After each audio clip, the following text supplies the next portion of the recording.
Iran की सड़क पर खड़ी एक महिला, एक हाथ में सिगरेट तो दूसरे हाथों में आग। वो आग ईरान के सर्वोच्च नेता खामनेई के पोस्टर को जला रही है। ये सिर्फ एक तस्वीर नहीं है, ये 21वीं सदी के इतिहास की सबसे ताकतवर तस्वीरों में से एक है। क्योंकि यहाँ सिर्फ एक पोस्टर नहीं, यहाँ एक डर जल रहा है, एक सिस्टम जल रहा है, और वो धुआं सिर्फ सिगरेट का नहीं है, वो उस आग का संकेत है जिसमें आज ईरान चल रहा है। तेहरान अस्त व्यस्त है, पुलिस सायरन गूंज रहे हैं, इंटरनेट बंद है, लैंडलाइन ठप पड़े हैं, और दुनिया की ताकतें यानी अमेरिका और इजराइल बस मौके की तलाश में है। लेकिन इस पूरे तूफान के बीच वो महिला पत्थर की तरह खड़ी है।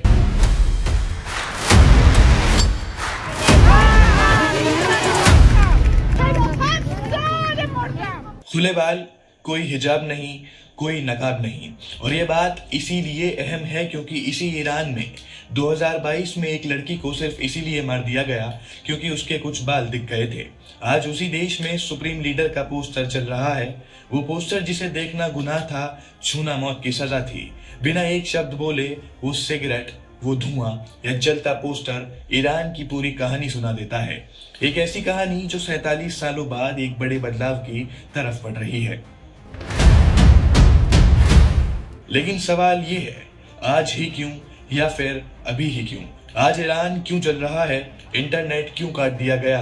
क्या सत्ता परिवर्तन होने वाला है, या ये सिर्फ ईरानियों की लड़ाई है, या इसके पीछे अंतर्राष्ट्रीय राजनीति? और सबसे बड़ा सवाल, क्या खामनेई का अंजाम वेनेजुएला के मादुरो जैसा हो सकता है?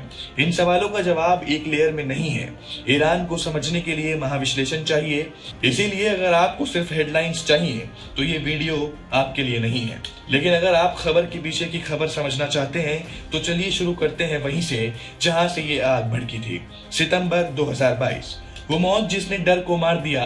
22 साल की एक खुर्द लड़की, तेहरान की रहने वाली महसा अमीनी। उसका कसूर सिर्फ इतना था कि उसका हिजाब थोड़ा ढीला था और कुछ बाल दिख रहे थे। ईरान की मॉरल पुलिस उसे सड़कों पर घसीटती है, वैन में डालती है और इतना बेरहमी से पीटती है कि वो कोमा में चली जाती है। फिर कभी वापस नहीं आई। लेकिन सरकार ने शायद सोचा होगा कि एक लड़की की मौत पूरे देश को डरा देगी, लेकिन हुआ ठीक उल्टा। महसा की मौत ने ईरानियों के अंदर से मौत का डर ही निकाल दिया। लोगों ने कहा अगर हिजाब पर मरना ही है तो लड़कर मरेंगे। आज जब वो महिला खुले बालों में पोस्टर जला रही है तो ऐसा लगता है जैसे महसा अमीनी की रूह हर ईरानी में जिंदा है। सरकार ने उस दिन एक लड़की को मारा था, लेकिन उसी दिन लाखों बागी पैदा कर दिए थे। लेकिन ये आग अचानक इतनी तेज क्यों हो गई? क्योंकि इस आग में पेट्रोल बाहर यानी वेनेजुएला से भी डाला गया। जब ईरानियों ने देखा कि वेनेजुएला में मादुरो का शासन गिरा, कि लोग जश्न मना रहे हैं, कि पुलिस पीछे हट गई है, तो एक बात उनके दिमाग में बैठ गई, अगर वहां हो सकता है तो यहाँ क्यों नहीं? अगर मादुरो जा सकता है तो खामनेई क्यों नहीं?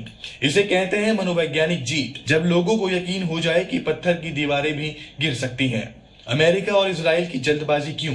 ये सवाल बहुत अहम है क्योंकि ईरान में विरोध तो सालों से चल रहा था, लेकिन आज अमेरिका और इजराइल इतने एक्टिव क्यों हैं? जवाब है परमाणु बम। खुफिया रिपोर्ट्स के मुताबिक ईरान न्यूक्लियर हथियार बनाने के बेहद करीब है। अमेरिका और इजराइल जानते हैं जिस दिन ईरान के पास बम आ गया उस दिन उसके शासन को गिराना नामुमकिन हो जाएगा, ठीक उत्तर कोरिया की तरह। इसीलिए ये समय के खिलाफ दौड़ है, बम बनने से पहले सिस्टम को गिरा देना। इसीलिए नेतन्याहू सीधे ईरानी जनता से बात कर रहे हैं। इसीलिए अमेरिका खुली धमकियां दे रहा है। ये संदेश सिर्फ जनता के लिए नहीं है, ये संदेश है ईरान की सेना के लिए कि अगर जनता पर गोली चलाई तो हम आएंगे। लेकिन क्या अमेरिका ईरान का दोस्त है? जवाब है नहीं। और ये बात समझना बहुत जरूरी है। ईरान की आज की बदहाली सिर्फ खामनेई की वजह से नहीं है, उसमें अमेरिकी प्रतिबंधों की बहुत बड़ी भूमिका है। बैंकिंग चैनल्स का बंद हो जाना, दवाइयों की कमी, महंगाई 50% से ऊपर है। ईरानी जनता दो तरफ से पिस रही है, एक तरफ तानाशाही तो दूसरी तरफ सैंक्शंस। यही अमेरिका का पुराना फॉर्मूला है, पहले आर्थिक दबाव, फिर जनता का गुस्सा और फिर सत्ता स्थिर। वेनेजुएला में भी कुछ ऐसा ही हुआ। ऑक्टोपस डॉक्ट्रिन और खामनेई की कमजोरी। इजराइल ईरान को एक ऑक्टोपस मानता है, हमास और हिजबुल्लाह उसके दो पैर। पिछले महीनों में इजराइल ने अपना एक एक पैर काट दिया।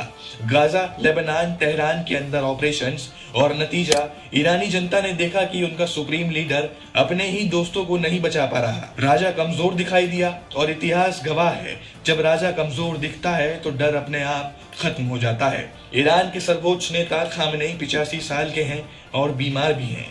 खबरें हैं कि वो अपने बेटे मुज्तबा खामनेई को उत्तराधिकार बनाना चाहते हैं और यही बात ईरानियों को सबसे ज्यादा चुभ रही है। 1980 की क्रांति का सबसे बड़ा वादा था राजाशाही का अंत होगा। अब अगर बाप के बाद बेटा आया तो फर्क क्या रह गया? धार्मिक राजशाही भी राजशाही ही होती है। आज ईरान की महिलाएं सिर्फ पुलिस से नहीं लड़ रही, वो टेक्नोलॉजी से भी लड़ रही हैं। ईरान में चेहरे पहचानने के लिए और हिजाब चेक करने के लिए चीन की मदद से एआई कैमरे लगाए गए हैं। जब वो महिला पोस्टर जला रही थी तो वो डिजिटल तानाशाही को भी चुनौती दे रही थी, इसीलिए इंटरनेट बंद किया गया, इसीलिए स्टारलिंक की बातें हो रही हैं। ये लड़ाई सड़कों पर भी है और डिजिटल स्पेस में भी। और अब आखिरी सवाल और सबसे अहम सवाल, जीतेगा कौन? इस पूरी कहानी की चाबी है IRGC, यानी ईरान की सेना।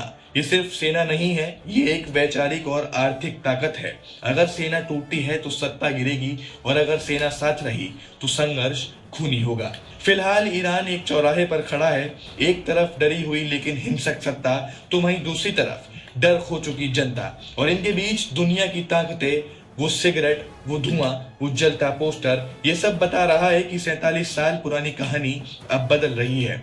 जैसा फिरदौसी ने लिखा था, जब जुल्म हद से बढ़ता है तो जहां का अंत फरीदून के हाथों लिखा जाता है। आज ईरान का हर युवा खुद को फरीदून मान रहा है।